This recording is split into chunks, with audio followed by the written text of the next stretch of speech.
Bloody विच। England के दो town York और हैम्स्टर टाउन को विभाजित करता ये खतरनाक सीवर एक भयानक बीच के लिए जाना जाता था। इस सीवर के उस पार यॉर्क टाउन था तो इस पार हैम्स्टर टाउन था। सीवर के घुमाव की वजह से रास्ते इतने फूटे थे कि अनजान व्यक्ति धोखा खा जाते थे। शायद इसीलिए वहां के लोगों ने इसी भूल भुलैया के चलते इसका नाम सर्किल सीवर रख दिया था। पर यह ज्यादा मशहूर था उस बीच के चलते। चांदनी रात फैली हुई थी। चार्ल्स सीवर के उस पार के किसी टाउन से लौट रहा था। चांदनी रात की रोशनी में उसने देखा बगुले पक्षी के जैसे सफेद वस्त्र में अप्सरा की तरह दिखने वाली एक युवती उसी की तरफ बढ़ी आ रही थी। उसने सीवर पार करने के लिए अभी अपना पैर ब्रिज पर रखा ही था कि ब्रिज के बीच पानी में अजीब सी आवाज उसे आसपास महसूस होने लगी। वो युवती करीब आ गई और चार्ल्स से बोली, मुझे जरा सहारा देकर सीवर पार करा दे तो बहुत मेहरबानी होगी। चार्ल्स अभी कुंवारा लड़का था। युवती के हाथों के स्पर्श से ही उसके तन में बिजली सी दौड़ गई। उसकी धड़कन बढ़ गई थी। वो बोला, आओ ना, संभल के, मेरी बाह थाम लो। चार्ल्स बोला। दोनों तरफ सीवर का पानी उधम मचा रहा था। युवती ने मुस्कुराते हुए उसकी कलाई अपनी कलाई में थाम ली। मगर ये क्या? चार्ल्स को लगा सैकड़ों कांटे एक साथ उसकी हथेली में चुभ गए हो। वो युवती की कलाई झटकते हुए दर्द से तिलमिला उठा। क्या हुआ? इतना तड़प क्यों रहे हो? युवती बोली। मगर चार्ल्स को काटो तो खून नहीं। वो डरता सहमता हकलाती आवाज में बोला, कुछ नहीं, पैरों में कोई चीज चुभ गई थी। कभी किसी से, मेरा मतलब है, प्यार व्यार किया है या नहीं? युवती बोली। जी, अभी तक तो ऐसा मौका नहीं मिला। चार्ल्स शर्माते हुए सर झुकाए बोला, कोई बात नहीं, आज जी भरकर प्यार करेंगे। ये रात रोज रोज कहाँ आती है। बेचारी चार्ल्स ने डर या कामुकतावश हामी भर दी। ब्रिज के बीच भाग में आते ही युवती ने अपने जिस्म को कपड़ों से आजाद कर दिया। कसी जांघों मदमाते जिस्म को देखते ही चार्ल्स आगे बढ़ा और युवती को अपनी बाहों में कसते हुए उस ब्रिज पर लिटा दिया। तभी एक तेज सनसनाती हवा उठी और उतने दायरे में अंधकार फैला गई। गीदड़ों की आवाजें तेज हो उठी। चार्ल्स युवती के बदन से खेल रहा था और वो युवती चार्ल्स की पीठ सहला रही थी। मगर ये क्या? अब युवती के वो खूबसूरत हाथ अचानक बदल गए। उनमें बाल उगने शुरू होने लगे और अंगुलियों में लंबे मोटे नाखून उभरने लगे थे। वो इस बीच अपनी असली अवस्था में आ गई थी। बड़ा भयानक काला सा चेहरा था उसका। तभी ब्रिज पर कुछ लोगों के चलने की आहट सुनाई दी। टाउन के कई लोग हाथों में टॉर्च लिए जोर जोर से चार्ल्स को आवाज देते इधर को ही आ रहे थे। लगता है तुम्हारे घर वाले हैं। ये नहीं आए होते तो आज हमारा संगम सदा के लिए हो गया होता। मैं तुम्हें कभी नहीं भूल सकता। हम फिर यहीं मिलेंगे। चार्ल्स शायद उस बिच की असली सूरत से अभी भी अनजान था। इसी को कहते हैं हवस में अंधा हो जाना। वो बिच घबरा गई। उसने चार्ल्स को एक तेज झटका दिया और चार्ल्स एक तरफ लुढ़क गया और वो बिच खिसियानी हंसी हंसती वहां से गायब हो गई। चार्ल्स विक्षिप्त सा खड़ा था। तभी टाउन वालों के साथ उसका पिता हंट चार्ल्स को झकझोरता हुआ बोला, चार्ल्स, तुम यहाँ इस सीवर के बीच बने ब्रिज पर क्या कर रहे हो? तुम्हें शाम तक घर आना था ना। वो मैं रास्ता भूल गया था। ये कैसी बातें कर रहे हो तुम? डैडी, मैं सच बोल रहा हूँ। चार्ल्स, तू नहीं जानता ये कितनी मनहूस जगह है। सब लोग चार्ल्स को घेरे उसे घर लाए। मगर चार्ल्स परिवार और टाउन वालों को अब हर रात परेशान करने लगा। वो सीवर की तरफ भागता। लोग उसे पकड़ कर लाते। टाउन वाले जान चुके थे कि सर्किल सीवर की बिच इस पर प्रभाव जमा चुकी है। एक दिन चार्ल्स का दोस्त मैक्स उससे मिला। यार, तू घर वालों को रोज परेशान कर रहा है। बात क्या है? लोगों में चर्चा है कि तेरे ऊपर सीवर की बीच प्रभाव जमा चुकी है। ये टाउन वाले ना कितने बेवकूफ है। चुड़ैल होती है क्या? अगर होती है तो आज की रात मैं भी देखूंगा कि वो होती कैसी है। तेरा क्या मानना है चार्ल्स? सीवर के ब्रिज के पास रात में एक खूबसूरत लड़की मुझसे मिलती है। सच? हाँ यार, सच। और ये कहकर चार्ल्स घर चला गया। मगर मैक्स की कामुकता उसे सीवर पर जाने के लिए मजबूर करने लगी। अब रात अपना जलवा बिखेरने लगी थी। मैक्स सर्किल सीवर की तरफ बढ़ चला। रास्ते में एक काले रंग का भयानक पक्षी पंख फैलाए एक अजीब आवाज भरता अचानक से उसके ऊपर से गुजरा। मैक्स को ऐसा लगा जैसे किसी ने उसके पैरों में मन भर लोहे की वजनी वस्तु को पहना दिया हो और उसके पैर बढ़ ही नहीं रहे हो। अभी वो इस बात को सोच ही रहा था कि सामने से एक आवाज आई। वहां सफेद लिबास में एक खूबसूरत युवती खड़ी थी। उसने मैक्स की ओर देखकर कहा, तो तू उसकी बातों में आकर अपनी मौत के मुंह में आ गया। शायद तुझे पता नहीं था कि हमारे भी उसूल होते हैं। हम जब तक अपने जख्मी शिकार को सदा के लिए सुला नहीं लेते, तब तक दूसरे शिकार पर हाथ नहीं फेरते। अचानक वो युवती पीछे की तरफ देखकर एक भयानक तरीके से चीखी। उस चीख ने मैक्स का जैसे कलेजा चीर कर रख दिया। वो अचानक पीछे को मुड़ी। हवा तेज चलने लगी।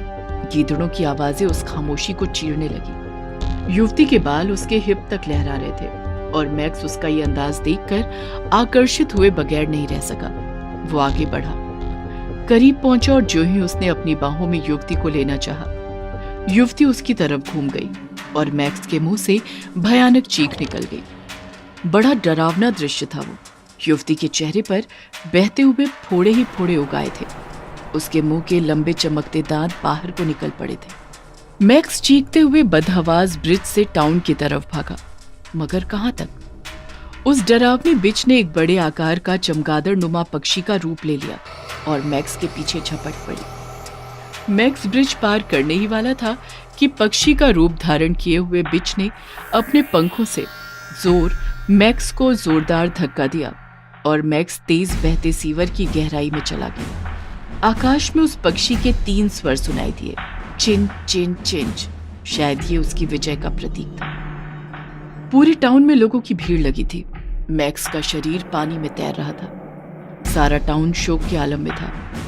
मैक्स के मरने के बाद चार्ल्स के पिता हंट की परेशानी बढ़ गई थी। वो चार्ल्स को उस बिच से बचाने की कवायद शुरू कर देता है। वो इसी सिलसिले में चर्च के फादर फेडरिक के पास गया था। फादर चर्च के अंदर प्रे करने में व्यस्त थे। हे गॉड, इस शैतानी बीच से तू हमारी हिफाजत कर। तभी फादर की नजर हंट पर गई, जो फादर को ही देख रहा था। तुम यहाँ कैसे? फादर फेडरिक, प्लीज मेरे बेटे को बचा लीजिए। मेरा वो इकलौता सहारा है। Please father. बचाया उससे जाया जाता है जो जिंदा हो। माय सन, जो पहले से ही मर चुका हो उसे कैसे बचा सकता हूँ मैं? ये आप क्या कह रहे हैं? मेरा बेटा चार्ल्स अभी जिंदा है। हंट की बात सुनकर फादर चिल्लाकर बोले, नहीं, तुम्हारा बेटा तो उसी वक्त मर चुका था जिस वक्त वो उस बीच के साथ संबंध बना रहा था। लेकिन फादर, जरूर आपको कोई गलतफहमी हुई है। वो अपने घर पर ही आता जाता रहता है। अगर वो मर चुका होता तो ऐसे कैसे संभव हो पाता? मेरी बात का यकीन मानो माय सन, तुम्हारा बेटा मर चुका है। वह बीच उसे उसी अपनी दुनिया में ले गई है। तुम्हारे बेटे ने ही अपने दोस्त मैक्स की जान ली है और अब वो दोनों पता नहीं कितने लोगों की जान लेंगे। अगर तुम्हें मेरी बात का यकीन नहीं आता तो चलो मेरे साथ। तुम स्वयं अपनी आंखों से क्यों नहीं देख लेते? और इधर चार्ल्स और युवती दोनों मिलकर हंस रहे थे और चार्ल्स के चेहरे पर शैतानियत झलक रही थी। सच बताओ चार्ल्स, क्या तुम पर अभी तक किसी को शक नहीं हुआ कि तुम मेरी तरह मर चुके हो? नहीं, अभी तक किसी को नहीं। जिस तरह तुम मैक्स को यहाँ पर लेकर आए थे, अब तुम्हें हर रोज एक नए इंसान को यहाँ लेकर आना है। इंसानों का खून मुझे ताकत देता है और अब तुम्हें भी इसकी जरूरत पड़ेगी। तब वहाँ फादर फेडरिक और हंट एक साथ पहुंच गए। हंट ने अपनी आंखों से अपने बेटे चार्ल्स का चेहरा देख लिया था, जो कि इस वक्त किसी शैतान से कम नहीं लग रहा था, और फादर ने चीख कर कहा, दूर हट जा ब्लडी बीच, दुष्ट। इस गंदे सीवर में रहने वाली शैतानी बीच, हम तेरी ये इच्छा कभी पूरी नहीं होने देंगे। फादर की ये बात सुनकर वो युवती और चार्ल्स दोनों हंसने लगे। तभी फादर मुंह से कुछ पढ़ने लगे। जैसे जैसे वो पढ़ते जा रहे थे, वैसे वैसे वो युवती और चार्ल्स एक भयानक रूप इख्तियार करने लगे। उस युवती ने एक खौफनाक खूनी चुड़ैल का रूप धर लिया और चार्ल्स भी एक दरिंदे की शक्ल में आ गया था। उसने फादर को एक जोरदार धक्का दे दिया। फादर उसके प्रतिघात से आहत बेहोश हो गए। चुड़ैल सीधे चार्ल्स के पापा के पास पहुंची। तू हम दोनों को मारना चाहता है ना? आज मैं तेरी जिंदगी छीन लेती हूँ। तभी अचानक फादर को होश आ गया और उन्होंने अपनी जेब से चर्च का होली वाटर निकाला और कहा, हंट, ये होली वाटर दोनों के ऊपर जल्दी फेंको। वरना ये सबको मारकर अपनी दुनिया में शामिल कर लेंगे।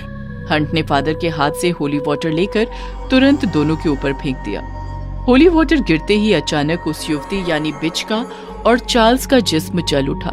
उन दोनों के मुंह से एक अजीब चीख निकली और देखते ही देखते वो दोनों सीवर के पानी में समा गए। तहखाने का राज। जैसलगढ़ की हवेली जो पर्यटन का बहुत बड़ा केंद्र है और आज भी यहाँ बड़ी तादाद में पर्यटकों की भीड़ यहाँ के इतिहास को महसूस करने आई है।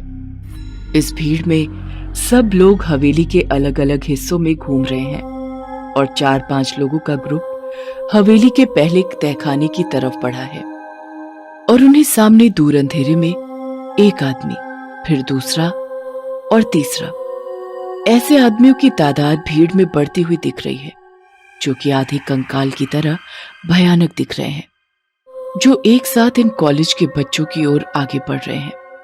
ये देख वो बच्चे चिल्लाते हुए ऊपर पहुंचे और हवेली के अथॉरिटी मेंबर्स से मिलकर वो वाकया बयां किया, पर अथॉरिटी वालों ने इस बात को सिरे से नकार कर उन बच्चों को भगा दिया। कुछ दिनों बाद एक 53 साल के आदमी रणधीर चौधरी, जो कि पेशे से ऐतिहासिक फोटोग्राफर, वो आराम से धीरे धीरे हवेली देखते, फोटो खींचते हुए उसी तहखाने तक पहुंचे और उन्होंने भी वो मंजर देखा जो उन बच्चों ने देखा था और वो सब रणधीर ने अपने प्रोफेशनल कैमरे में रिकॉर्ड किया और फोटो भी लिए। पर शाम होते ही उनकी लाश बाहर आई। लाश को उनके घर के पते पर उनके सामान सहित पहुंचा दिया गया। उनके बेटे साहिल चौधरी ने अंतिम संस्कार और क्रियाकर्म कर उस रात अपने पिता का कैमरा चेक किया, जिसमें उसे वो रिकॉर्डिंग और फोटोज ने हैरान कर दिया। अगले दिन साहिल ने सब एक पेन ड्राइव में कॉपी किया और अपने 3 खास जिगरी दोस्तों को बताया। साहिल ने एक पेन ड्राइव को पुलिस को बताकर FIR दायर करी उस हवेली के राज परिवार पर, जिसकी कोर्ट में पेशी है और राज घराने से जय सिंह राठौड़ आए हैं। राठौर साहब, क्या जो कुछ इस पेन ड्राइव में है उसके बारे में आपको पता है? क्या ये सच है? क्योंकि अब तो विज्ञान भी ये सब मानता है, वो भी अगर सबूत हो तो जरूर मानता है। सरासर झूठ है जज साहब। हमारा परिवार भी पुश्तों से उसी हवेली के एक हिस्से में रहता है। 100 से ज्यादा कर्मचारी वहां दिन रात रहते हैं। अगर कुछ होता तो हम सबको भी दिखता या हमारे साथ भी कुछ घटता। हमने पता करवाया है कि रणधीर चौधरी हृदय गति अवरोध के मरीज थे। तहखाने में घुटन से उनके साथ ये हादसा हुआ है। ये दलील सुनकर जज ने केस खारिज कर दिया। अब साहिल अपने तीनों दोस्तों के साथ रात को घर की छत पर शराब पीते हुए कहता है, अब हवेली का राज वहां जाकर ही पता किया जाएगा। तुम साथ देते हो तो कल सुबह सूरज की पहली किरण के साथ तैयार रहना। अगले दिन की सुबह चारों जैसलगढ़ हवेली पहुंच गए हैं और पूरी हवेली को बारीकी से घूमकर वहां की चीजों को बारीकी से देख और लिखे हुए इतिहास को पढ़ भी रहे हैं। जितनी तस्वीरें लगी थी उनकी भी तस्वीर साहिल अपने मोबाइल कैमरा से ले रहा है। शाम होने को है और सारे पर्यटकों के बाहर जाने का समय नजदीक आने वाला है। उससे पहले वो चारों तहखाने में घुस गए हैं और वहीं रुक गए हैं। अरे साहिल, क्या कर रहा है? चलना नहीं है क्या? नहीं, जो पता करना है वो यहीं इस तहखाने में है और यहीं रुक कर ही पता चलेगा। तू सच्ची में सबको मरवाएगा? भूतों का तो पता नहीं, पर पकड़े गए तो कुटाई पक्की है। और वो चारों वहीं अंधेरे में छुप गए हैं। हवेली खाली हो गई है। अंधेरे के साथ सभी कर्मचारी भी बाहर जाने लगे हैं, जिसका पता कर्मचारियों की आवाज सुनाई देने से उन चारों को चल रहा है। तो अब जल्दी निकलो, अंधेरा हो रहा है। जल्दी चलो वरना मारे जाओगे। क्यों हर रोज कहना पड़ता है? ये सब सुनकर इन चारों को डर का एहसास हो रहा है और वो एक दूसरे को देख रहे हैं, जिनमें से एक डर में भाग गया और एकदम से सामने एक राजा की शैतानी डरावनी आत्मा आई और उस लड़के के गले को पकड़कर ऊपर उठा लिया, फिर गला दबोचकर मार दिया।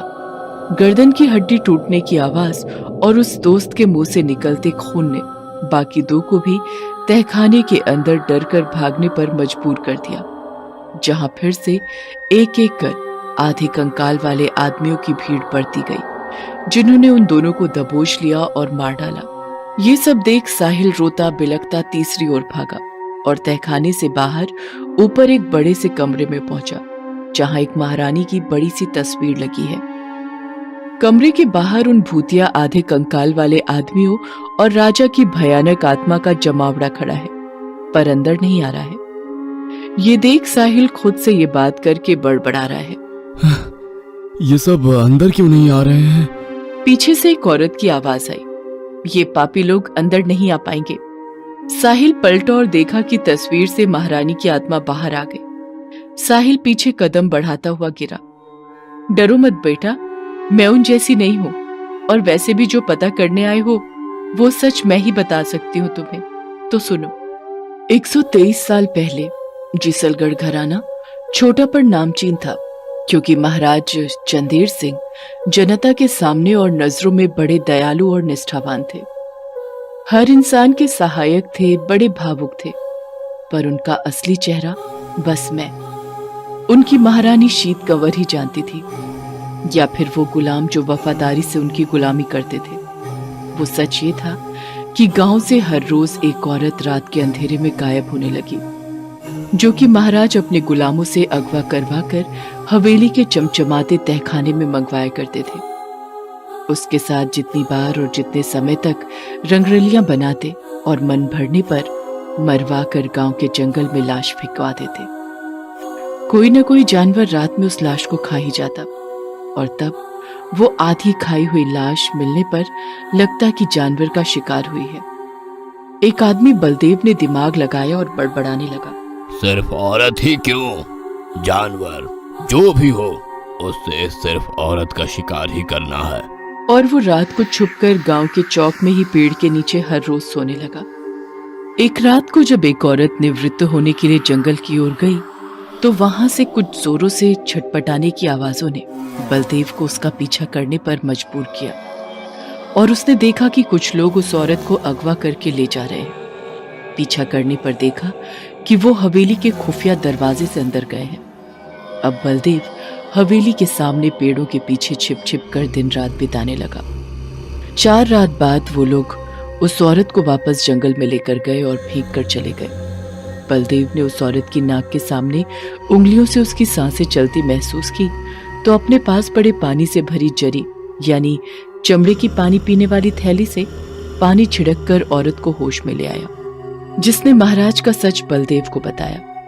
बलदेव उस औरत को उसके घर ले गया और उसके घर वालों को आधी रात को ही गांव के सरपंच के घर लेकर गया और सब बताया। जल्दी ही गांव के 80 से ज्यादा मर्द इकट्ठे होकर हवेली पहुंचे। आधी रात को सोए हुए महाराज महारानी को बाहर जन सैलाब की चीख की आवाजें सुनाई दी और वो बाहर आए। आते ही सब मर्दों ने महाराज को खरी खोटी सुनाई, जिसके महाराज तिल मिला गए। महाराज तब भी ठंडे दिमाग से बोले, आप सब अंदर आओ, फिर सही से बात करते हैं। सब अंदर आए और आते ही राजा ने अपने सैनिकों को आदेश दिया, इन सबको बांध कर तहखाने की दीवारों में चुनवा दो। ऐसा ही हुआ। भयानक नरसंहार। मेरा मन भर आया और गुस्से में मैंने खंजर अपने पति महाराज चंदेर सिंह की पीठ में घोंप दिया और बाद में वही खंजर अपने गले पर भी चलाकर खुदकुशी कर ली। वो आधे कंकाल वाले आदमी सब वही हैं जो जिंदा दीवारों में चुनवा दिए गए थे, और साथ ही महाराज भी हैं जिनकी भटकती आत्मा शैतानी हो गई है। सुबह की पहली किरण के साथ साहिल छुपता छुपाता हवेली से बाहर आता है और वहीं के पुलिस थाने में राज घराने के खिलाफ शिकायत दर्ज करवाता है। कोर्ट में अर्जी लगवाता है। हवेली के तहखाने की दीवारों को तुड़वाने की और अर्जी जज मंजूर करते हैं। पुलिस फोर्स जाकर मजदूरों से दीवारों को तुड़वाते हैं और उन्हें 80 नर कंकाल बरामद होते हैं। अब कोर्ट आदेश देता है राज परिवार को कि हवेली पर सरकार का कब्जा है और हवेली को ध्वस्त करने का आदेश किया जाता है। ऐसे होता है जैसलगढ़ की हवेली के तहखाने के राज का अंत। ल्यूसीफर्स गिफ्ट। ये कहानी है गोवा के गोवान गाइस की। एक कपल जो कि चाइल्डहुड फ्रेंड से लवर्स और फिर कपल बना। अपर मिडिल क्लास फैमिली से थे दोनों और एक हो गए। Mrs Ayesha and Mrs Johan Rodriguez, a happy Christian couple. शादी के 6 साल पूरे हुए पर कोई बच्चा नहीं। सामाजिक जोर नहीं, क्योंकि एक फ्री लाइफस्टाइल सोसाइटी से बिलोंग करते हैं, पर खुद को एक उम्मीद और चाह है जो सबको होती है। मेडिकल चेकअप से पता चला कि दोनों ही ठीक हैं, फिर भी बच्चा नहीं हो रहा है। IVF और सरोगेसी भी ट्राई किया पर कुछ नहीं हुआ। जो कपल बहुत खुश मिजाज था अब दुखी रहने लगा। जोहन एक ड्राई फ्रूट्स का डीलर है तो वो काम में बिजी होकर दिन निकाल लेता है, पर रात की सोच दुश्मन बन जाती है और नींद नहीं आती है। 2 रातों बाद झपकी आती है, पर आयशा तो दिन भर तकलीफ और सोच में डूबकर दुखी होती है। इसलिए एक कंप्लीट डे मेड रखी है, जेनी, जो ख्याल भी रखती है और बातें भी करती है। जेनी वहां के चर्च के पादरी की बहन है तो उसका झुकाव जरा ईश्वरीय शक्ति की तरफ ज्यादा रहता है और वो बातें भी बाइबल की ज्यादा करती है। एक दिन जोहन ने आयशा को कुछ दिन अपने पीहर पुडुचेरी पापा मम्मी के पास जाने को कहा और आयशा ये मानकर चली गई। पुडुचेरी अपने घर में पापा माइकल और माँ मिशेल के पास दिन भर अपनी किस्मत को कोसती रोती रोती देर रात को सो गई। तब उसके पेरेंट्स ने एक दूसरे से बात की, आयशा को सब कुछ बता दो और उसको भी वो करने के लिए मनाओ जिसको करके हमें भी आयशा मिली थी। पर हमें पहले उनसे पूछना होगा, तभी सब कुछ होगा और बेटी को समझा कर वो सब कुछ करवा पाएंगे। चलो, अभी वैसे भी आयशा गहरी नींद में सो रही है। अभी टाइम 1:30 बज रहे हैं, इतनी रात को? तो यही तो मिलने का सही वक्त है, कहा ना चलो। दोनों अपने घर से बाहर गार्डन में आए और घर के पीछे जमीन में एक टैंक के ढक्कन की तरह ढक्कन को खोला, जो कि बेसमेंट है। दोनों सीढ़ियों से नीचे उतरे जहां अंधेरा था। वो दोनों साथ कोई लाइट भी लेकर नहीं गए और खड़े हो गए, दोनों हाथों को बांधकर जैसे किसी को याद कर रहे हैं। और अचानक से ऊपर का दरवाजा बंद हुआ। दोनों ने ऊपर देखा ही था और भयानक भारी आवाज आई, आ गए दोनों, बड़े दिनों बाद याद आई। तभी अंधेरे में कुछ कैंडल्स जली और भयानक सा दिखता एक डेमोन सामने आया। वो बोला, कहो क्या काम है? मेरी बच्ची को भी वही तकलीफ है जो मेरी बीवी मिशेल को थी। बस, कुछ कहने की जरूरत नहीं, अब सब समझ गया, पर शर्त याद है ना? Yes, my lord.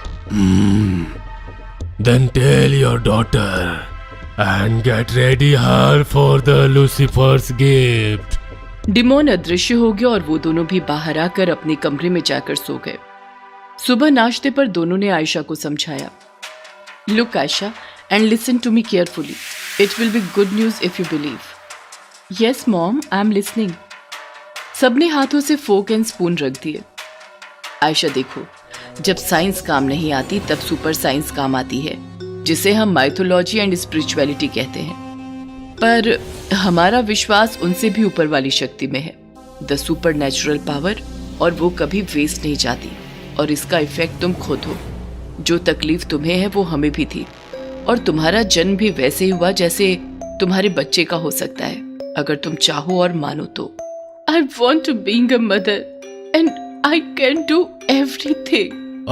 Then listen, एक शर्त है और वो माननी पड़ेगी, वरना बाद में रिजल्ट बहुत भयानक हो जाएंगे, मानो अनकंट्रोलेबल। आप कहिए, मैं सुन रही हूँ।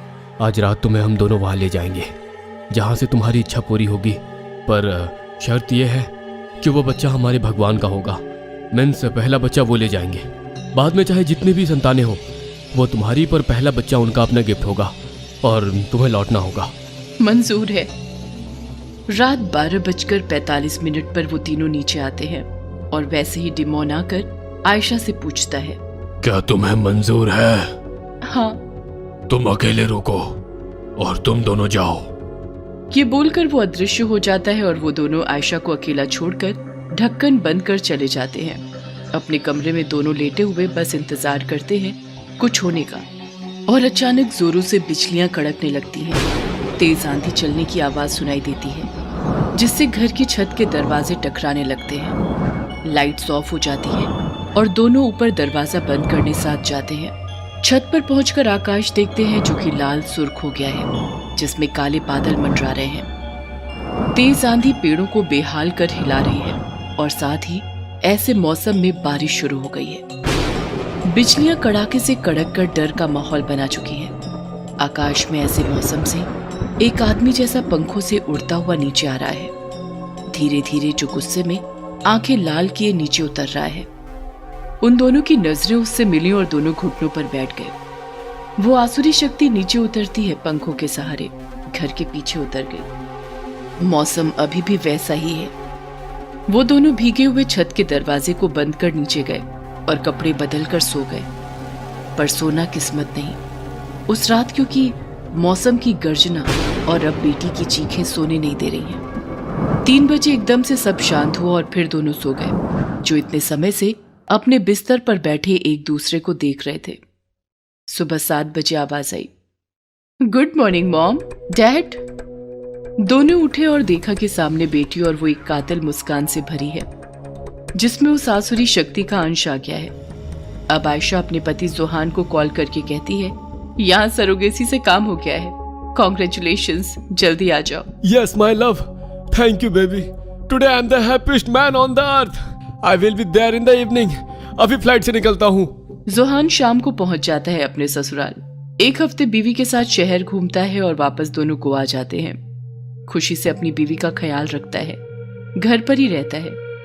बिजनेस उसके वर्कर्स हैंडल करते हैं और इसमें 9 महीने बीत जाते हैं और वो दिन आता है जन्म का।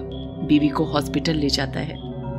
लेबर रूम के बाहर खड़ा बीवी की चीखें सुन रहा है, जो सहन नहीं कर पा रहा है, और हॉस्पिटल से चला गया और देखा कि मौसम एकदम भयानक हो गया है, वैसा ही जैसा उस रात था।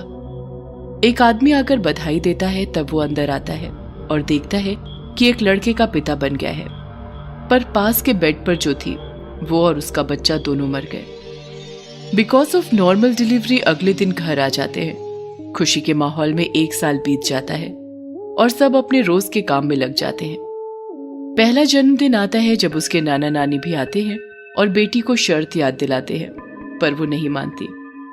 अगले दिन वो दोनों चले जाते हैं पुडुचेरी, पर यहाँ भर रात lights on off, TV on off, bed के नीचे से आवाजें, दोनों को मिरर में कोई दिखना, दीवारों से खून निकलना, सब भयानक और गलत हरकतें होती दिखाई देती हैं। दिन रात कुत्ते रोते हैं, रोज कोई परिंदा घर से टकरा कर मरता है। आधी रात को किसी के दर्द में रोने की आवाजें, ये सब जोहान को बेचैन कर रही है। और इनको देख जेनी आंटी जो मेड है, वो अपने पादरी भाई को बुलाने का कहती हैं और जोहान मान भी जाता है। प्रिस्ट आते हैं और घर में घुसते ही समझ जाते हैं। फिर वो बेबी को देखने कमरे में जाते हैं और उंगली उसके मुंह में डालते हैं कि वो बच्चा इतनी जोर से काटता है कि उंगली ही काट खाता है, और इतना सा बच्चा वो उंगली चबा कर निकल जाता है। ये सब जोहन को डरा देता है। बाहर आकर प्रिस्ट साफ बता देते हैं कि घर में शैतान का बसेरा है और बच्चा शैतानी तोहफा है। जोहान कुछ कह नहीं पाता, बस इतना ही, फादर, ये सब कैसे और सही कैसे होगा? देखो, ऐसा बस शैतान से सौदा करने पर होता है, और वो केवल बच्चे के पिता या माँ ही कर सकते हैं। इसका इलाज केवल घर का शुद्धिकरण है, जिसमें सबकी जान का खतरा भी है। पर जिसने ये सौदा किया है शैतान के साथ, उसको मेरे सामने सच बताना होगा। Father, my God is my witness, but if Ayesha did this, I will ask her the truth. बस आप तैयारी कीजिए। See you tomorrow. God bless you all. Priest चले गए और जोहान अपनी पत्नी से आंखों में आंखें डालकर सच्चाई पूछता है। आयशा सब बता देती है। दोनों बच्चे के कमरे में जाते हैं और देखते हैं कि कमरे में अंधेरे के बीच लाल रोशनी में वो डेमोन उसे गोद में खिला रहा है और उन दोनों को कहता है, कल इसे लेने इसके पिता खुद आएंगे। और अदृश्य हो जाता है। आयशा फूट फूट कर रोती है और बताती है, वो डेमोन जिस पिता का कह रहा था, वो कोई और नहीं, खुद लूसीफर है। जोहान भागते हुआ चर्च जाता है और प्रीस्ट को सब सच्चाई बताता है और शुद्धिकरण की क्रिया प्रक्रिया उसी समय करने को कहता है, क्योंकि 12 बजे के बाद लूसीफर कभी भी आ सकता है और अब सिर्फ 1 घंटा बचा है। अब पादरी और जोहान घर आकर प्रक्रिया शुरू आवर फादर इन हेवन प्रार्थना के साथ चर्च होली वाटर छिड़कने से करते हैं और वहां जोहान, जेनी एंड आयशा पादरी के पीछे चलते जाते हैं। फिर जब आखिर में बच्चे के कमरे तक फर्स्ट फ्लोर पर पहुंचते हैं कि घड़ी की घंटी बजती है, जिसमें 12 बज चुके हैं और समय थम गया है। पादरी का मुंह सिल जाता है, हाथों से Bible and holy water bottle गिर जाते हैं और वो कुछ बोल नहीं पाता। तभी भयानक मौसम बन जाता है। तभी घर की छत गिरती है और फिर उसमें से उड़ता हुआ उतरता है बड़े पंख और भयानक चेहरा लिए लूसीफर। अपने बच्चे को उठाता है कि आयशा उसके पैर पकड़कर गिड़गिड़ाती है, मुझे ले जाओ पर बच्चे को छोड़ दो। पर लूसीफर इतनी जोर से चिल्लाता है कि दूर तक आवाज जाती है। मौसम और माहौल भयानक है क्योंकि लूसीफर है वहां और वो एक बात कहता है, बस। I told you, and you promised that you will give me my gift. और अब ले जा रहा हूँ। वो लेकर उड़ जाता है पर जैनी प्रेयर कंटिन्यू करती है कि पीछे खड़ा डिमोन उड़ता हुआ उसके ऊपर झपट्टा मारता है और बाहर की ओर दीवार गिरता हुआ तेजी से ले जाता है। पादरी ठीक हो जाते हैं और प्रार्थना पूरी करते हैं। फिर घर के बाहर आकर देखते हैं कि बहन जेनी नहीं रही। वो दोनों पति पत्नी जमीन पर बैठे रो रहे हैं। तभी अंदर से बच्चे के रोने की आवाज आती है और जोहान अंदर भागता है। अपने बच्चे को सामने देख गोद में उठाकर बाहर आ जाता है। वहीं देखता है कि आयशा की लाश जमीन पर है और आयशा की आत्मा का हाथ थामे लूसीफर ले जा रहा है। पड़ोसन भूतनी। ये कहानी है सहारनपुर शहर की, जहां एक मकान में सुनीता की फैमिली रहा करती थी। एक दिन सुनीता का पति रमन सुनीता से कहने लगा, हमारे मकान में नई किराएदार फैमिली रहने आ रही है। ये तो अच्छी बात है, मुझे भी कंपनी मिल जाएगी। नहीं, वो अच्छे लोग नहीं हैं, तुम उनसे दूर ही रहना। दोपहर के वक्त बाहर आंगन में बैठकर सुनीता चावल साफ कर रही थी तो उसने देखा एक औरत और एक मर्द हाथ में सूटकेस लेकर मकान की तरफ आ रहे थे। आइए, स्वागत है आपका। लेकिन दोनों में से किसी ने भी सुनीता से बात तक नहीं की। दोनों ही सूटकेस लेकर अंदर चले गए और दरवाजा बंद कर लिया। रात के वक्त जब रमन सोने आया तो सुनीता कहने लगी, ठीक कहा था आपने, अजीब लोग हैं, बात तक नहीं करते। तुमसे कहा था ना उनसे दूर रहो। सुना है वो आदमी पक्का बेवड़ा है, अपनी बीवी को बहुत मारता है। रमन ऐसा कह ही रहा था कि पड़ोस के घर से मारपीट की आवाज सुनाई देने लगी। थोड़ी ही देर में सुनीता का दरवाजा पड़ोस की औरत खटखटाने लगी। बहन जी, बचाओ मुझे, मेरा पति मुझे मार डालेगा, मैं आपकी पड़ोसन कल की। बहन जी बचाओ मुझे। औरत दरवाजा खटखटाती रही तो सुनीता बोली, अब क्या करूं जी, दरवाजा खोलूं? पागल हो क्या, सो जाओ चुपचाप। पति के कहने पर सुनीता चुपचाप सो गई। दूसरे दिन सुबह सुनीता बाहर आई तो उसने देखा उसकी पड़ोसन कल्की रंगोली बना रही थी। उसका पूरा शरीर मारपीट से घायल था। कल्की ने जब सुनीता को देखा तो वो झट से उठकर अंदर चली गई और दरवाजा बंद कर लिया। उसी रात रमन और सुनीता सोने वाले थे कि फिर से कल्की दरवाजा खटखटाने लगी। बहन जी, मेरा पति मुझे मार डालेगा, बहन जी मुझे बचाओ। लेकिन इस बार रमन के साथ साथ सुनीता ने भी उसे नजरअंदाज कर दिया और दोनों सो गए। ये सिलसिला लगातार 15 दिनों तक चलता रहा। रोज रात कल्की आती और सुनीता का दरवाजा खटखटाती, लेकिन सुनीता और रमन दरवाजा नहीं खोलते। सुबह जब सुनीता बाहर आती तो घायल कल्की सुनीता को देखकर गुस्से से अंदर चली जाती। 15 दिन के बाद एक रात ऐसी आई कि ना तो मारपीट की आवाज आई, ना ही कल्की ने सुनीता का दरवाजा खटखटाया। लगता है आज मारपीट बंद है, आज मुझे नींद नहीं आएगी। रोज की शोर शराबे की आदत जो लग चुकी है।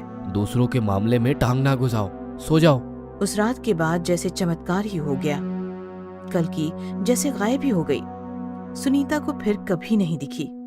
लेकिन एक रात जब रमन और सुनीता सो रहे थे तो किसी ने उनका दरवाजा खटखटाया। कौन? भाई साहब, दरवाजा खोलिए, मेरे पति को हार्ट अटैक आया है, दरवाजा खोलिए। आवाज सुनकर रमन सुनीता से बोला, हमें उनकी मदद करनी चाहिए, आज मामला कुछ अलग है। रमन और सुनीता ने भागकर दरवाजा खोला। जैसे ही दरवाजा खुला दोनों की आंखें फटी की फटी रह गई, क्योंकि बाहर कल्की नहीं, कल्की का डरावना भूत खड़ा था। मारपीट की वजह से घायल हुआ उसका शरीर उसे और ज्यादा डरावना बना रहा था। कल्की ने रमन और सुधीर को अंदर धकेल दिया और अंदर आकर दरवाजा बंद कर लिया। रमन और सुनीता की हालत बिगड़ गई थी। दोनों को अपनी आंखों पर जैसे विश्वास ही नहीं हो रहा था। ये क्या कर रही हो तुम? वही जो मुझे पति को मारने के बाद करना चाहिए वही करने आई हूँ। क्या क्या तुमने तुम्हारे पति को मार दिया? हाँ, मार दिया उसे।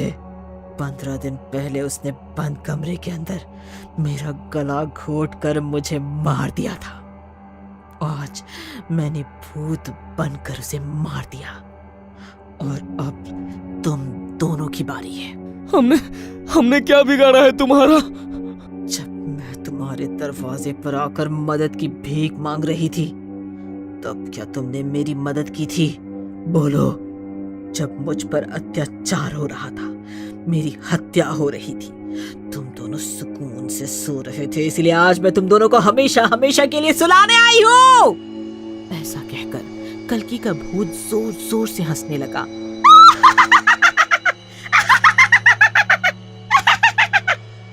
रमन और सुनीता इधर उधर भागने लगे। कल्कि ने हाथ आगे किया और उसका हाथ बढ़ने लगा। उसने रमन को अपनी ओर खींच लिया।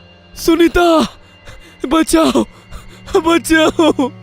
रमन की हालत देखकर सुनीता उसको बचाने आई तो कल्कि ने उसे भी पकड़ लिया और गला दबाकर दोनों को तड़पा तड़पा कर मार दिया। दूसरे दिन पुलिस पहुंची तो रमन और सुनीता मरे पड़े थे। पुलिस जब कल्कि के घर पहुंची तो कल्कि का पति भी मरा पड़ा था। पुलिस ने जब कमरे की खुदाई की तो उन्हें जमीन के अंदर दबी पड़ी कल्कि की लाश मिली। सर, केस क्या बनाना है? यह केस तो कौटुंबिक हिंसाचार के दायरे में आता है। और वह सुनीता और उसके पति का मर्डर, उसका क्या? पड़ोसी धर्म का पतन हुआ था उनके हाथों। भूत प्रेत का चक्कर है, लेकिन कोर्ट यकीन नहीं करेगा। छोड़ो, कोई दूसरी वजह ढूंढते हैं। इस प्रकार कौटुंबिक हिंसाचार से पीड़ित कल्कि ने अपने पति के साथ साथ अपने पड़ोसियों को भी नहीं छोड़ा। इसीलिए सावधान रहें, सतर्क रहें। Bloody stepwell. गर्मी के दिन थे। गर्मी से गर्म होती जमीन आधी रात के बाद ही ठंडी होती थी। अक्सर लोग कुएं के करीब तालाब की सीढ़ियों की तरफ इस गर्मी से सुकून पाने के लिए रात में निकल जाते थे। रात काफी हो गई थी। सभी गांव वाले बावड़ी से धीरे धीरे लौट आए थे, मगर साहिल, करण, अजय और विजू, चारों दोस्त बावड़ी की सीढ़ियों पर अभी लेटे ही थे कि धीरे धीरे बहती ठंडी हवा में उन्हें नींद आ गई। अमावस की रात ने ठाकुर की बावड़ी को छिपा लिया था। तभी साहिल के कान के पास छम छम छम छम बजती पायल की आवाज सुनाई दी। साहिल की नींद खुल गई। उसने देखा एक लड़की नीचे तालाब की सीढ़ियां उतरती उसे इशारे से बुला रही है। साहिल समझा, इन्हें सोने दो, आज अपने हाथों में लड्डू होगा, और वो उस लड़की का पीछा करने लगा। लड़की सीढ़ियां उतरती उसे इशारा करती नीचे ले गई और साहिल के कानों में आवाज आई, छपाक, और लड़की बावड़ी के पानी में अचानक कूद गई। साहिल ने भी आव देखा न ताव, बावड़ी के पानी में कूद पड़ा, छपाक। मगर ये क्या? दिखाई तो कुछ नहीं दिया था, मगर साहिल की दर्द भरी चीखें सुनाई देने लगी, जैसे कोई उसे फाड़ रहा हो। उसकी चीखने की आवाज सुनकर उसके सोए तीनों साथी करण, अजय, विजू जाग गए और घबराए से इधर उधर देखने लगे। तभी करण बोला, अजय, विजू, ये तो साहिल की आवाज है और आवाज पानी के अंदर से आ रही है। लग रहा है नहाने के वास्ते गया होगा, शायद डूब रहा है, चलो देखते हैं। और सभी सीढ़ियां उतरते नीचे बावड़ी में गए। अब साहिल और जोर जोर से चीखने लगा था। फिर क्या था, तीनों दोस्त भी बावड़ी के पानी में कूद पड़े। अंधेरे में अंदाजा लगाना मुश्किल हो रहा था, पर ये क्या, एक साथ सभी दर्द से कराहते चीखने लगे। बावड़ी के पानी में जैसे भूचाल आ गया था। कुछ देर बाद चीखें थम गई, सब कुछ शांत हो गया। सुबह ठाकुर की बावड़ी पर गांव के लोग इकट्ठे हो गए थे। बावड़ी के पानी से बाहर चारों की लाशें निकाल ली गई थी। ग्रामपुर गांव में सन्नाटा छा गया था। चारों तरफ औरतें, मर्द रो रहे थे। तब से लोग इस बावड़ी की तरफ जाना तो दूर, उसे देखना भी मनहूस समझने लगे थे। आज पूनम की रात अपने पूरे शबाब पर थी। 4 हादसे ठाकुर की बावड़ी पर पहले भी हो चुके थे, इसीलिए वहां रात में जाने वालों की तादाद कम ही नजर आने लगी थी। निखिल आज ही तो अपने ननिहाल ग्रामपुर आया था। वो ग्रामपुर में किसी को भी नहीं जानता था, सो अकेले नाना नानी के साथ बोर हो रहा था। एक दिन तो उसका किसी तरह घर में गुजर गया, मगर शाम होते ही वो नानी से बोला, नानी, जरा मैं बाहर घूमने जा रहा हूँ, देर हो गई तो घबराना नहीं, मैं घूमकर फिर आ जाऊंगा। निखिल बेटा जा, पर बावड़ी की तरफ मत जाना, नानी बोली। पर क्यों नानी, वहाँ ऐसा क्या है जो आप मुझे उधर जाने से रोक रही हैं? पहले जा घूम कर आ जाने पर बताऊंगी।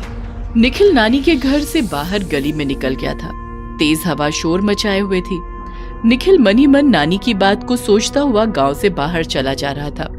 वो बार बार एक ही बात सोच रहा था, आखिर क्या राज है उस बावड़ी में जो नानी वहां जाने से हमें मना कर रही थी। अभी वो इसी में उलझा हुआ ही था कि उसके ऊपर से कीच कीच करीच की आवाज करता एक लंबे पंखों वाला भयानक काला पक्षी गुजरा और उसके बदन में डर की सिहरन दौड़ा गया। वो इस पक्षी के अचानक आने से कांप सा गया था। उसने किस्से कहानियों में तो सुना था कि इस दुनिया में ऐसे पक्षी भी हैं जो किसी इंसान को अपने पैरों में दबाए उसे दूर देश ले जा सकते हैं। वो ये सब सोचते हुए आगे बढ़ता ही जा रहा था कि तब तक ठाकुर की बावड़ी आ गई। ऊपर हवा तेज थी, सो ऊपर खड़ा रहने पर तकलीफ दे रही थी और निखिल इस हवा के दबाव से बचने के लिए बावड़ी की सीढ़ियां उतरने लगा। नीचे बावड़ी का पानी चांद की रोशनी में नहाया हुआ था। अभी पानी और उसके बीच 15-20 पायदानों का फासला था। वो संभलते हुए नीचे उतरता गया। अब वो बावड़ी के पानी के करीब था। निखिल ने इधर उधर नजरें दौड़ाई। एक अजीब सा सन्नाटा था वहां और वो बावड़ी के पानी के करीब सीढ़ियों पर बैठ गया और पानी की गहराई की थाह लगाने लगा। तभी उसे लगा कि कोई भारी चीज बावड़ी के ऊपर से लुढ़कती बावड़ी के पानी में छपाक से गिरी है और कुछ ही देर के बाद ही उसने नोट किया कि भूच भूच भूच भूच की आवाज के साथ बावड़ी का पानी जैसे उबाल ले रहा हो। पानी के उबलने की आवाजें साफ सुनाई दे रही थी। तभी वहां उबलते पानी की जगह एक हंसी की आवाज सुनाई दी। निखिल ने इधर उधर अपनी नजरें दौड़ाई। वहां बावड़ी के पानी में खड़ी अर्धनग्न अवस्था में वो खूबसूरत युवती थी। चांदनी में नहाया उसका संगमरमरी बदन और रोशन हो उठा था। अब निखिल के मन में भी चाहत का समंदर उमड़ने लगा था। मुझे बचा लो, मुझे बचा लो। मेरे दोनों हाथों में एक बड़ा सा थाल है, उसमें कीमती सामान है। मैं ऊपर नहीं आ पा रही हूँ। युवती की आवाज सुनाई दी। कैसा थाल? कैसा कीमती सामान? देखो, ये रहा बड़ा सा थाल और सामान। और निखिल ने देखा उस अर्धनग्न युवती के हाथों में एक बड़ा सा तांबे का थाल था और उस थाल के ऊपर एक सिल्वर कलर का चाकू रखा पड़ा था जो चांद की रोशनी में बार बार चमक रहा था। वो समझ गया था कि युवती सही कह रही है। वो बावड़ी के पानी से बाहर निकलने में असमर्थ है। और फिर क्या था, निखिल कपड़े उतारकर कूद पड़ा बावड़ी के पानी में लड़की की सहायता के लिए। वो लड़की से करीब 10 फुट के फासले पर अभी इधर था कि वही भयानक लंबे पंखों वाला काला पक्षी जो उसे आते वक्त रास्ते में मिला था कीच कीच करीच की आवाज करता हुआ उसके ऊपर मंडराने लगा। वो युवती की तरफ से ध्यान हटाए हुए उस पक्षी की तरफ देखने लगा। तभी खूबसूरत युवती का वो खूबसूरत रूप यौवन गायब होता गया। अब उस खूबसूरती की जगह खून रिश्ता फफोलेदार चेहरा उभर आया। उसके लंबे बाल हवा में लहराने लगे। उसकी आंखें दहकते शोलों की तरह लाल हो गई। मुंह के जबड़े से टेढ़े मेढ़े घूमे लंबे दांत बाहर को आ गए। उसके हाथों में नाखूनी पंजे उभर आए और उन पंजों में वो चमकता हुआ सिल्वर खंजर यानी चाकू आ गया। अब वो खूबसूरत युवती खौफनाक डायन का शक्ल अख्तियार कर चुकी थी और निखिल जिस खौफनाक पक्षी को देख रहा था, अचानक वो शैतानी हंसी हंसता हुआ वहां से गायब हो गया। अभी निखिल आसमान की तरफ सर उठाए उसे इधर उधर देख ही रहा था कि नीचे उसे गुर्राहट सुनाई दी। एक अजीब सी गुर्राहट। उसका ध्यान बट गया। उसने जैसे ही नीचे देखा वो चीख उठा। उसके करीब उस पर खंजर यानी चाकू ताने वो खौफनाक डायन खड़ी थी। तभी हाथों में मशाले लिए सैकड़ों गांव वाले ठाकुर की बावड़ी पहुंच गए और शोरगुल ज्यादा बढ़ गया। शोर को सुनकर निखिल का हौसला बढ़ गया। वो तेजी से डायन को देखते हुए बावड़ी के पानी में पीछे हट गया। डायन गुस्से में एक अजीब चीख मारती हाथों में खंजर लिए उसकी तरफ दौड़ने लगी। तभी गांव के एक व्यक्ति ने अपनी जलती मशाल डायन और निखिल के बीच में फेंक दी और डायन एक अजीब चीख मारती हुई निखिल की तरफ और तेजी से बढ़ने लगी। गांव का वही व्यक्ति दहाड़ उठा। अपनी मशाले फेंको डायन पर, नहीं तो वो निखिल को मार डालेगी। फिर क्या था, 8-10 गांव वालों ने अपनी जलती मशाले डायन पर फेंक दी और डायन एक अजीब सी कलेजा चीर देने वाली चीख मारती बावड़ी के पानी को फाड़ती उसमें गायब हो गई। तब तक निखिल भागता हुआ बाहर आ गया था। उसके नाना नानी उसे गले लगाकर फपक फपक कर रो पड़े। अब सब कुछ शांत था। बेटा निखिल, तुम्हें मैंने कितना समझाया था कि बावड़ी की तरफ मत जाना, पर तुम नहीं माने। अरे बेटा, ये ठाकुर की खूनी बावड़ी है। अपने ग्रामपुर गांव के 4 जवानों का खून पी गई है ये बावड़ी। वो तो ऊपर वाले का शुक्र है कि हम वक्त पर आ गए, नहीं तो तुमसे हाथ धो बैठते हम बेटा। सिसकती नानी बोली। डरा सहमा निखिल अपने नाना नानी और गांव वालों के घेरे में घर आया, पर उसके दिमाग से ये घटना लाख भुलाने पर भी नहीं जाती। तहखाने का राज। जैसलगढ़ की हवेली जो पर्यटन का बहुत बड़ा केंद्र है और आज भी यहाँ बड़ी तादाद में पर्यटकों की भीड़ यहाँ के इतिहास को महसूस करने आई है।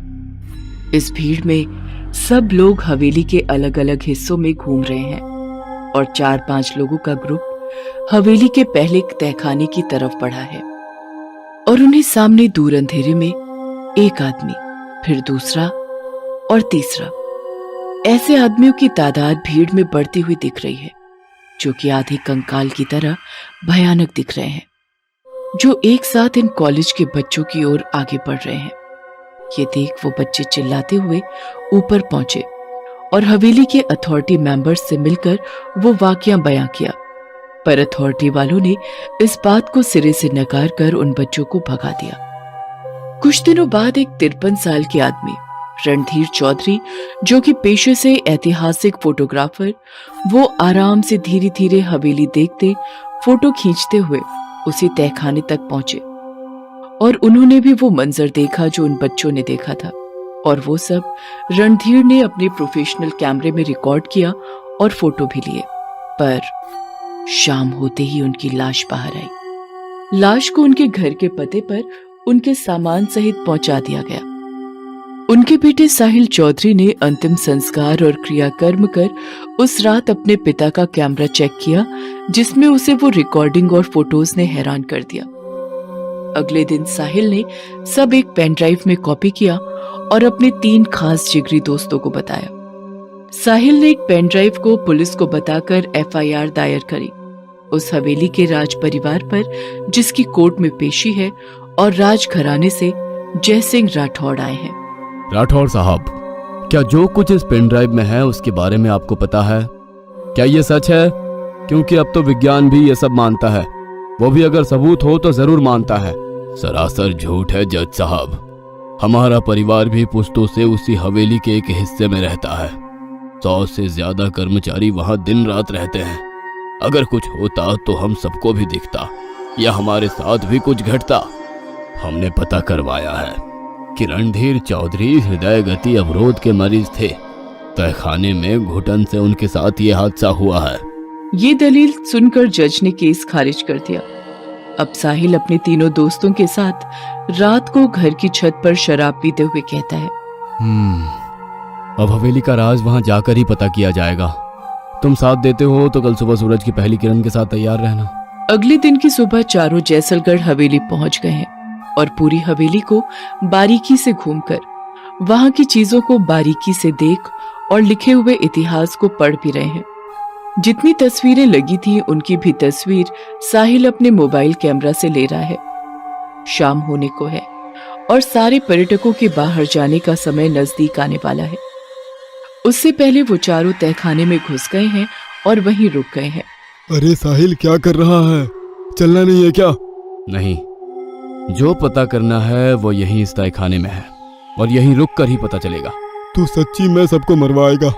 भूतों का तो पता नहीं, पर पकड़े गए तो कुटाई पक्की है। और वो चारों वहीं अंधेरे में छुप गए हैं। हवेली खाली हो गई है। अंधेरे के साथ सभी कर्मचारी भी बाहर जाने लगे हैं, जिसका पता कर्मचारियों की आवाज सुनाई देने से उन चारों को चल रहा है। तो अब जल्दी निकलो, अंधेरा हो रहा है।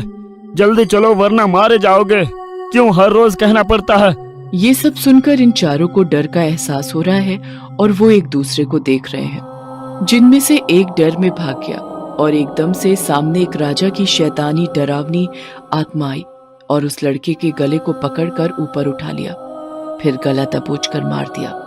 गर्दन की हड्डी टूटने की आवाज और उस दोस्त के मुंह से निकलते खून ने बाकी दो को भी तहखाने के अंदर डर कर भागने पर मजबूर कर दिया, जहां फिर से एक एक कर आधे कंकाल वाले आदमियों की भीड़ बढ़ती गई, जिन्होंने उन दोनों को दबोच लिया और मार डाला। ये सब देख साहिल रोता बिलखता तीसरी ओर भागा और तहखाने से बाहर ऊपर एक बड़े से कमरे में पहुंचा, जहां एक महारानी की बड़ी सी तस्वीर लगी है। कमरे के बाहर उन भूतिया आधे कंकाल वाले आदमियों और राजा की भयानक आत्मा का जमावड़ा खड़ा है, पर अंदर नहीं आ रहा है। ये देख साहिल खुद से ये बात करके बड़बड़ा रहा है। ये सब अंदर क्यों नहीं आ रहे हैं? पीछे से एक औरत की आवाज आई, ये पापी लोग अंदर नहीं आ पाएंगे।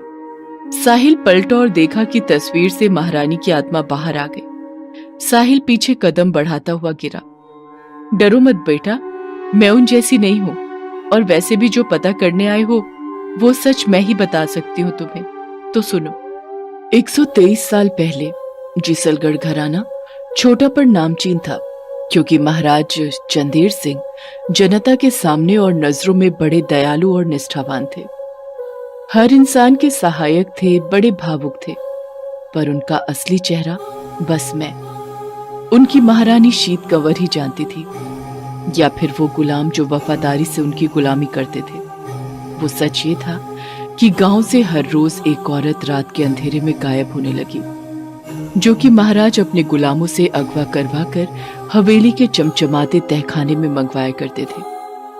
उसके साथ जितनी बार और जितने समय तक रंगरलियां बनाते और मन भरने पर मरवा कर गांव के जंगल में लाश फेंकवा देते। कोई न कोई जानवर रात में उस लाश को खा ही जाता, और तब वो आधी खाई हुई लाश मिलने पर लगता कि जानवर का शिकार हुई है। एक आदमी बलदेव ने दिमाग लगाया और बड़बड़ाने लगा, सिर्फ औरत ही क्यों, जानवर जो भी हो, उससे सिर्फ औरत का शिकार ही करना है। और वो रात को छुपकर गांव के चौक में ही पेड़ के नीचे हर रोज सोने लगा। एक रात को जब एक औरत निवृत्त होने के लिए जंगल की ओर गई, तो वहां से कुछ जोरों से छटपटाने की आवाजों ने बलदेव को उसका पीछा करने पर मजबूर किया, और उसने देखा कि कुछ लोग उस औरत को अगवा करके ले जा रहे हैं। पीछा करने पर देखा कि वो हवेली के खुफिया दरवाजे से अंदर गए हैं। अब बलदेव हवेली के सामने पेड़ों के पीछे छिप छिप कर दिन रात बिताने लगा। 4 रात बाद वो लोग उस औरत को वापस जंगल में लेकर गए और फेंक कर चले गए। बलदेव ने उस औरत की नाक के सामने उंगलियों से उसकी सांसें चलती महसूस की, तो अपने पास पड़े पानी से भरी जरी यानी चमड़े की पानी पीने वाली थैली से पानी छिड़क कर औरत को होश में ले आया, जिसने महाराज का सच बलदेव को बताया। बलदेव उस औरत को उसके घर ले गया और उसके घर वालों को आधी रात को ही गांव के सरपंच के घर लेकर गया और सब बताया। जल्दी ही गांव के 80 से ज्यादा मर्द इकट्ठे होकर हवेली पहुंचे। आधी रात को सोए हुए महाराज महारानी को बाहर जन सैलाब की चीख की आवाजें सुनाई दी और वो बाहर आए। आते ही सब मर्दों ने महाराज को खरी खोटी सुनाई, जिसके महाराज दिल मिला गए। महाराज तब भी ठंडे दिमाग से बोले, आप सब अंदर आओ, फिर सही से बात करते हैं। सब अंदर आए और आते ही राजा ने अपने सैनिकों को आदेश दिया, इन सबको बांध कर तहखाने की दीवारों में चुनवा दो। ऐसा ही हुआ। भयानक नरसंहार। मेरा मन भर आया और गुस्से में मैंने खंजर अपने पति महाराज चंदेर सिंह की पीठ में घोंप दिया और बाद में वही खंजर अपने गले पर भी चलाकर खुदकुशी कर ली। वो आधे कंकाल वाले आदमी सब वही हैं जो जिंदा दीवारों में चुनवा दिए गए थे, और साथ ही महाराज भी हैं जिनकी भटकती आत्मा शैतानी हो गई है। सुबह की पहली किरण के साथ साहिल छुपता छुपाता हवेली से बाहर आता है और वहीं के पुलिस थाने में राज घराने के खिलाफ शिकायत दर्ज करवाता है। कोर्ट में अर्जी लगवाता है। हवेली के तहखाने की दीवारों को तुड़वाने की और अर्जी जज मंजूर करते हैं। पुलिस फोर्स जाकर मजदूरों से दीवारों को तुड़वाते हैं और उन्हें 80 नर कंकाल बरामद होते हैं। अब कोर्ट आदेश देता है राज परिवार को कि हवेली पर सरकार का कब्जा है और हवेली को ध्वस्त करने का आदेश किया जाता है।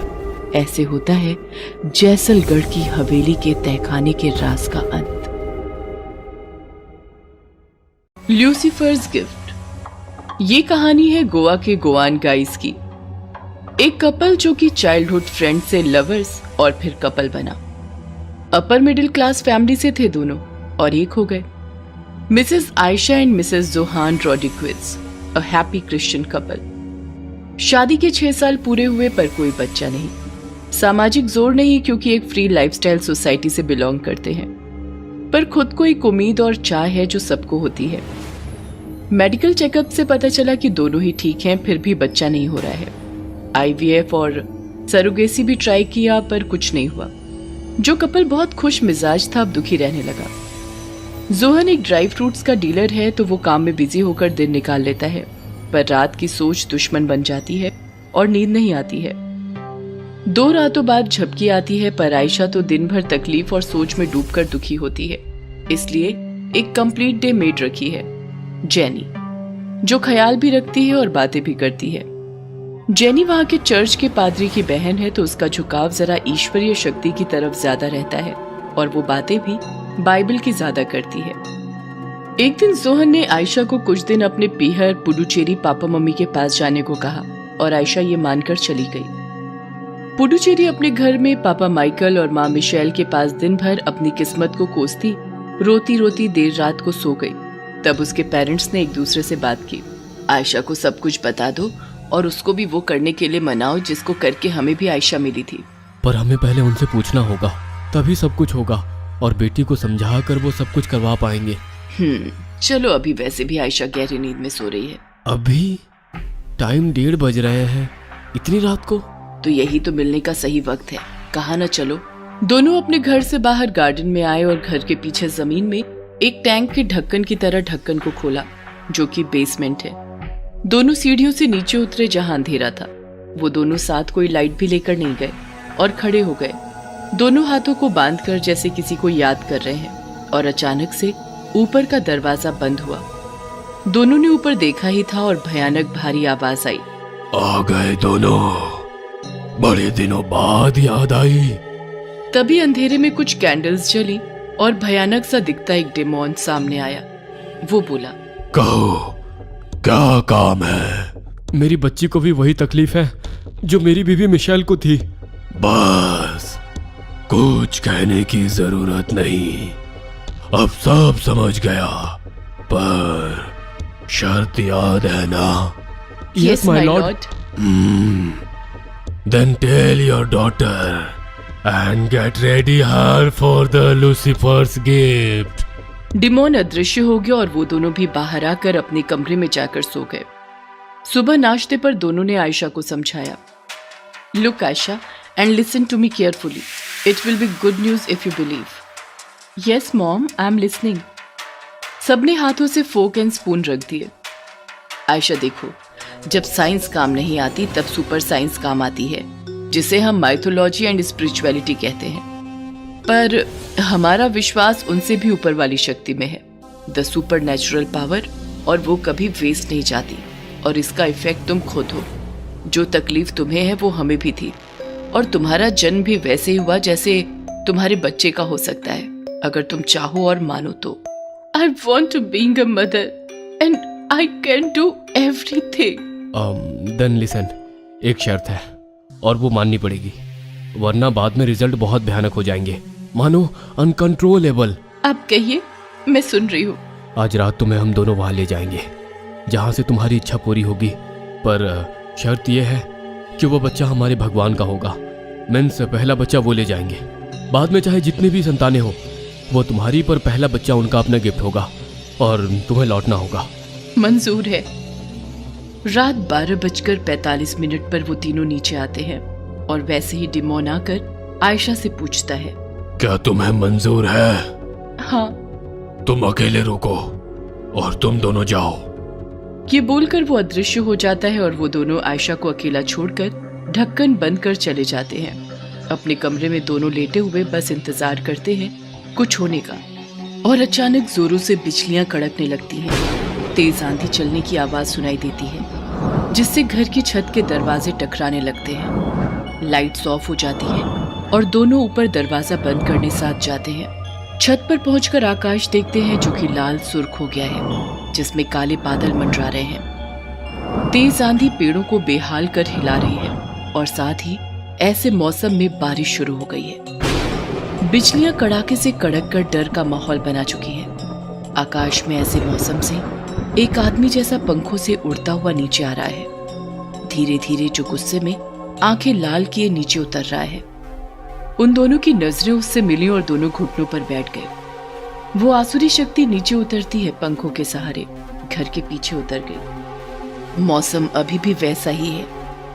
वो दोनों भीगे हुए छत के दरवाजे को बंद कर नीचे गए और कपड़े बदल कर सो गए। पर सोना किस्मत नहीं उस रात, क्योंकि मौसम की गर्जना और अब बेटी की चीखें सोने नहीं दे रही हैं। 3 बजे एकदम से सब शांत हुआ और फिर दोनों सो गए, जो इतने समय से अपने बिस्तर पर बैठे एक दूसरे को देख रहे थे। सुबह 7 बजे आवाज आई, गुड मॉर्निंग मॉम, डैड। दोनों उठे और देखा कि सामने बेटी और वो एक कातिल मुस्कान से भरी है, जिसमें उस आसुरी शक्ति का अंश आ गया है। अब आयशा अपने पति जोहान को कॉल करके कहती है, यहाँ सरोगेसी से काम हो गया है, कॉन्ग्रेचुलेशंस, जल्दी आ जाओ। Yes, my love. Thank you, baby. Today I'm the happiest man on the earth. I will be there in the evening. अभी फ्लाइट से निकलता हूँ। जोहान शाम को पहुंच जाता है अपने ससुराल। 1 हफ्ते बीवी के साथ शहर घूमता है और वापस दोनों गोवा जाते हैं।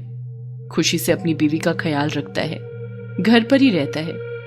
बिजनेस उसके वर्कर्स हैंडल करते हैं और इसमें 9 महीने बीत जाते हैं और वो दिन आता है जन्म का। बीवी को हॉस्पिटल ले जाता है। लेबर रूम के बाहर खड़ा बीवी की चीखें सुन रहा है, जो सहन नहीं कर पा रहा है, और हॉस्पिटल से चला गया और देखा कि मौसम एकदम भयानक हो गया है, वैसा ही जैसा उस रात था। एक आदमी आकर बधाई देता है, तब वो अंदर आता है और देखता है कि एक लड़के का पिता बन गया है। पर पास के बेड पर जो थी, वो और उसका बच्चा दोनों मर गए। बिकॉज ऑफ नॉर्मल डिलीवरी अगले दिन घर आ जाते हैं। खुशी के माहौल में 1 साल बीत जाता है और सब अपने रोज के काम में लग जाते हैं। पहला जन्मदिन आता है जब उसके नाना नानी भी आते हैं और बेटी को शर्त याद दिलाते हैं, पर वो नहीं मानती। अगले दिन वो दोनों चले जाते हैं पुडुचेरी, पर यहाँ भर रात lights on off, TV on off, bed के नीचे से आवाजें, दोनों को मिरर में कोई दिखना, दीवारों से खून निकलना, सब भयानक और गलत हरकतें होती दिखाई देती हैं। दिन रात कुत्ते रोते हैं, रोज कोई परिंदा घर से टकरा कर मरता है। आधी रात को किसी के दर्द में रोने की आवाजें, ये सब जोहान को बेचैन कर रही है। और इनको देख जेनी आंटी जो मेड है, वो अपने पादरी भाई को बुलाने का कहती हैं और जोहान मान भी जाता है। प्रिस्ट आते हैं और घर में घुसते ही समझ जाते हैं। फिर वो बेबी को देखने कमरे में जाते हैं और उंगली उसके मुंह में डालते हैं कि वो बच्चा इतनी जोर से काटता है कि उंगली ही काट खाता है, और इतना सा बच्चा वो उंगली चबा कर निकल जाता है। ये सब जोहन को डरा देता है। बाहर आकर प्रिस्ट साफ बता देते हैं कि घर में शैतान का बसेरा है और बच्चा शैतानी तोहफा है।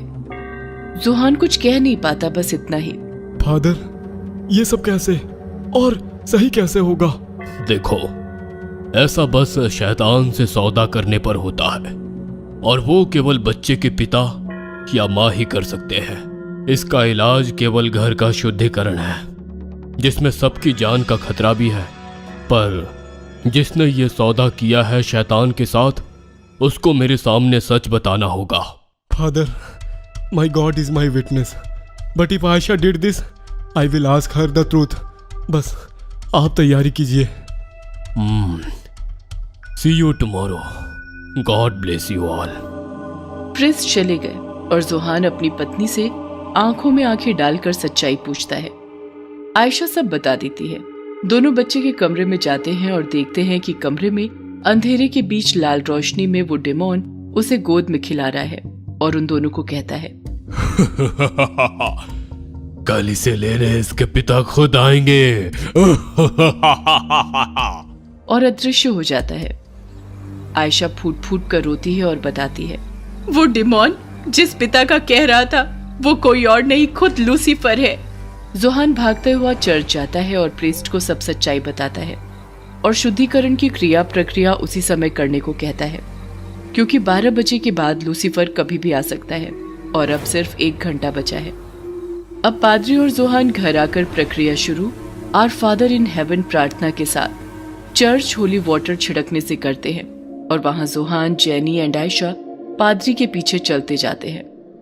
फिर जब आखिर में बच्चे के कमरे तक फर्स्ट फ्लोर पर पहुंचते हैं कि घड़ी की घंटी बजती है जिसमें 12 बज चुके हैं और समय थम गया है। पादरी का मुंह सिल जाता है, हाथों से Bible and holy water bottle गिर जाते हैं और वो कुछ बोल नहीं पाता। तभी भयानक मौसम बन जाता है।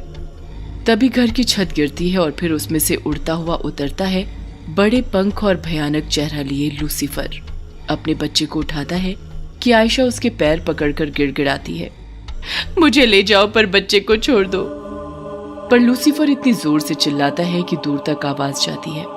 मौसम और माहौल भयानक है क्योंकि लूसीफर है वहां और वो एक बात कहता है, बस। I told you, and you promised that you will give me my gift. और अब ले जा रहा हूँ। वो लेकर उड़ जाता है पर जैनी प्रेयर कंटिन्यू करती है कि पीछे खड़ा डिमोन उड़ता हुआ उसके ऊपर झपट्टा मारता है और बाहर की ओर दीवार गिरता हुआ तेजी से ले जाता है। पादरी ठीक हो जाते हैं और प्रार्थना पूरी करते हैं। फिर घर के बाहर आकर देखते हैं कि बहन जेनी नहीं रही। वो दोनों पति पत्नी जमीन पर बैठे रो रहे हैं। तभी अंदर से बच्चे के रोने की आवाज आती है और जोहान अंदर भागता है। अपने बच्चे को सामने देख गोद में उठाकर बाहर आ जाता है। वहीं देखता है कि आयशा की लाश जमीन पर है और आयशा की आत्मा का हाथ थामे लूसीफर ले जा रहा है।